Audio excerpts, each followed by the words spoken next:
Olá, eu sou a Macarena. E eu sou o Vitor. E nós iremos apresentar sobre a evolução do comportamento social em Hymenoptera. A ordem Hymenoptera se encontra dentro dos holometápodos, sendo o grupo irmão de Mecoptera. O comportamento social está presente em poucos grupos dentro de insectos, sendo o principal deles os Hymenopteros, que tem mais de 100 mil espécies conhecidas, das quais 40% são eusociais, incluindo vespas, abelhas e formigas. Outro grupo a apresentar eusocialidade é Isóptera, mais conhecidos como cupins. Foi também observado recentemente em alguns besouros e afídeos. Mas antes de entrar diretamente no assunto, o que é socialidade? Segundo Hermann, em seu livro Insetos Sociais, relações sociais se referem a viver e se reproduzir em comunidades mais ou menos organizadas. Mas esse conceito é bem amplo e pouco nos ajuda a diferenciar os tipos de interações entre indivíduos de uma sociedade. Por isso, o myrmecólogo Wilson definiu o que seria uma eusocialidade, ou seja, uma sociedade verdadeira, e estabeleceu alguns parâmetros para defini-la. Eles seriam o cuidado cooperativo da prole, onde indivíduos se ajudam no cuidado da prole, divisão do trabalho reprodutivo, com a existência de indivíduos dentro da colônia que podem se reproduzir e outros que são estéreis ou inibidos desse comportamento, e sobreposição de gerações, quando há duas ou mais gerações de indivíduos vivendo em conjunto na colônia. A definição parece bem clara e bastante simples, porém, na natureza há diversas variações em níveis de socialidade, como vocês podem ver nessa tabela. Os graus de socialidade seriam solitário, subsocial, comunal, quasi-social, semissocial e eusocial. E as características para alcançar a eusocialidade seriam o cuidado parental, o compartilhamento do ninho, o cuidado cooperativo da prole, a divisão de trabalho reprodutivo e a sobreposição de gerações. O mais importante dessa definição é a divisão de trabalho reprodutivo. Como uma característica com a presença de indivíduos estéreis é selecionada? Num primeiro momento, foi sugerido que os indivíduos dentro de uma colônia seriam altruístas, favorecendo a sobrevivência do grupo, e dessa forma essa característica seria fixada. Porém, é importante considerar que junto à seleção de grupo ocorre a seleção a nível do indivíduo, sendo improvável que uma característica altruísta se fixe numa população sob efeitos da seleção natural. Em 1964, Hamilton propôs explicar a eusocialidade usando o conceito de kin selection. Indivíduos ganham aptidão diretamente com a prole que produzem e indiretamente com a prole dos parentes mais próximos. Sendo assim, o fitness total do indivíduo seria igual ao fitness direto mais o fitness indireto vezes o R, que seria o coeficiente de parentesco. Considerando que fêmeas surgem de um ovo fertilizado e são diploides, e machos surgem de um ovo não fertilizado e são haploides, o grau de parentesco entre a rainha e as operárias seria de 50%, e das operárias entre si seria de 75%. Isso permitiria explicar como uma operária pode sacrificar a chance de deixar descendentes para investir na prole de uma irmã que é parecida geneticamente com ela. No entanto, essa teoria ainda não foi capaz de explicar alguns aspectos, como o fato do grau de parentesco entre operárias só ser maior do que com a própria prole quando a rainha se acasala com apenas um macho, o que não ocorre necessariamente em todas as espécies. Outra questão seria a eusocialidade evoluir também em outros grupos não haploides como os cupins. Apesar da teoria do Hamilton nunca ter sido colocada de lado, os pesquisadores sentiam a necessidade de outra explicação. Então, em 1974, foi sugerida por Alexander a teoria da manipulação parental. Operários ajudam a criar a prole da rainha porque são manipulados a fazê-lo, seja por dominância da rainha ou por impedimento da reprodução das operárias diretamente, o que é observado em algumas rainhas sociais. O próprio autor defende que sua teoria é mais consistente do que a do Hamilton, uma vez que os pais teriam uma vantagem intrínseca, genética, em conflitos de interesse com a prole. Por exemplo, se surgisse um gene que provocasse rebelião contra os pais, seria desvantajoso para a prole que o apresenta, pois a mesma teria proles que se rebelariam contra ela também. Assim, somente linhagens com proles obedientes persistiriam. Esta teoria também permite estabelecer um caminho evolutivo de gradual mudança na organização das colônias até formas com alto grau de complexidade, e serviria para explicar as diversas linhagens que apresentam níveis intermediários de socialidade que veremos a seguir. A partir daqui, eu falarei sobre a diversidade no grupo. Os himenópteros são um grupo monofilético que apresentam Ammonia nas asas e a haploide Pleidia.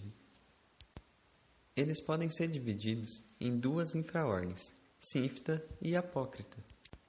Sínfita é um grupo de vespas solitárias que não possuem um abdômen constringido, são herbívoras e não apresentam comportamento parasítico. Embora sejam solitárias, suas larvas podem se agregar e viverem juntas até o amadurecimento. A outra infraordem, Apócrita, é composta por dois grupos, Parasítica e Aculeata. No entanto, como Parasítica é um grupo parafilético e pouco representativo, nos focaremos na superfamília Aculeata, que se caracteriza pelo não uso do ovo positor para a postura de ovos. Esse clado abrange uma enorme variedade de vespas e todas as abelhas e formigas. É onde todas as espécies sociais dentro de Hymenoptera se encontram. Ela pode ser dividida em 4 grupos principais: Crisídide, Vespoidia, Specoidia e Apoidia. Nos focaremos primeiro em vespas, que é um grupo parafilético que contém espécies de 3 desses principais grupos e apresentam diversos graus de socialidade, inclusive de eusocialidade, que surge diversas vezes independentes na filogenia.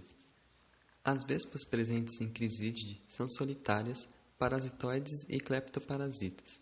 São constantemente comparadas à ave cuco, pois possuem um comportamento de ovopositar no ninho alheio, para assim sua larva poder se alimentar da prole do hospedeiro e do alimento destinado a ela.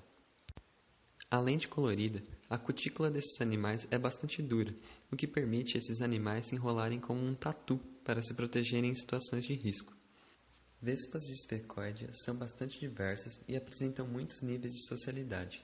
Exemplos disso são as vespas solitárias Ammophila levicolis, que exibem cuidado parental e cleptoparasitismo, e as vespas semissociais Montezumia dimiata, que vivem em comunas familiares, onde partilham o mesmo ninho, porém o cuidado da prole é individual. Vespoidia agrupa as vespas que apresentam maior grau de socialidade. Nele, é possível encontrar todos os níveis de socialidade, com destaque às famílias Véspide e Formicide, que apresentam organização eusocial. Vespas subsociais de Vespoidia apresentam ninhos pequenos de poucos indivíduos, formados por uma fundadora e suas filhas. Essas espécies são modelos de estudo para testar a teoria de manipulação parental, pois apresentam diferentes formas de organização, podendo ter casos de indivíduos dominantes sobre os demais da colônia. Já as espécies sociais presentes na família Véspide apresentam sistemas de organização mais complexos. As colônias podem ser fundadas de 2 maneiras: ou por grupo de fêmeas reprodutivas, que posteriormente passam a disputar a dominância da colônia, ou por enxames migratórios compostos por várias rainhas e operárias. As colônias podem conter centenas de indivíduos e apresentarem mais de uma rainha. Essas espécies são capazes de produzir ninhos enormes feitos de papel produzidos por elas mesmas. A divisão de trabalho é bastante marcante, podendo ter grupos de operárias responsáveis inclusive pela manutenção da temperatura da colônia. Falarei agora sobre as abelhas. É um grupo monofilético pertencente à Apoide, com espécies em diferentes categorias de socialidade, tendo a eusocialidade aparecendo pelo menos 5 vezes independentes nesse grupo. As famílias Alictide e Apide são as que contêm o maior número de espécies sociais, embora haja espécies na família Anthophoride também. Abelhas são grandes polinizadores de flores e se guiam para a fonte de alimento seguindo luz polarizada. A forma de organização do trabalho nas colônias pode ser muito complexa, tendo influências de casta, idade e experiência de vida da operária. A mais notável característica das colônias sociais de abelhas é a dança que algumas espécies da família Apide executam para indicar a localização de uma fonte de alimento para as outras forrageadoras da colônia. Assim como as vespas eusociais, as abelhas podem fundar suas colônias através de enxames ou fêmeas reprodutivas fundadoras. Por último, falarei das formigas. Elas pertencem todas à família Formicide dentro de Vespoidia. A eusocialidade é presente em todos os membros da família, tendo surgido apenas uma vez na linhagem. São os insetos sociais mais diversos e que apresentam o sistema de organização mais complexo. podendo existir colônias com mais de 100 milhões de indivíduos. Colônias desse tamanho só são possíveis graças à alta sofisticação dos meios de comunicação desenvolvidos por elas. Por causa de seu hábito terrestre, as formigas foram capazes de desenvolver uma poderosa comunicação química, regida pela liberação de feromônios no ambiente. Além disso, há espécies capazes de gerar estridulações e acredita-se que possam ser usadas para a comunicação. Há espécies ainda que apresentam sistemas de múltiplas castas de operárias e sistemas de divisão de tarefas dos mais sofisticados conhecidos no reino animal. Formigas também apresentam interações complexas com organismos de outras espécies, como as formigas cortadeiras, que estabelecem um mutualismo com fungos e os cultivam dentro de câmaras subterrâneas no ninho, e como as formigas escravagistas, que conquistam e capturam uma colônia rival e exploram a força de trabalho de seus indivíduos. Agradeço a atenção de vocês e espero que tenham gostado da apresentação.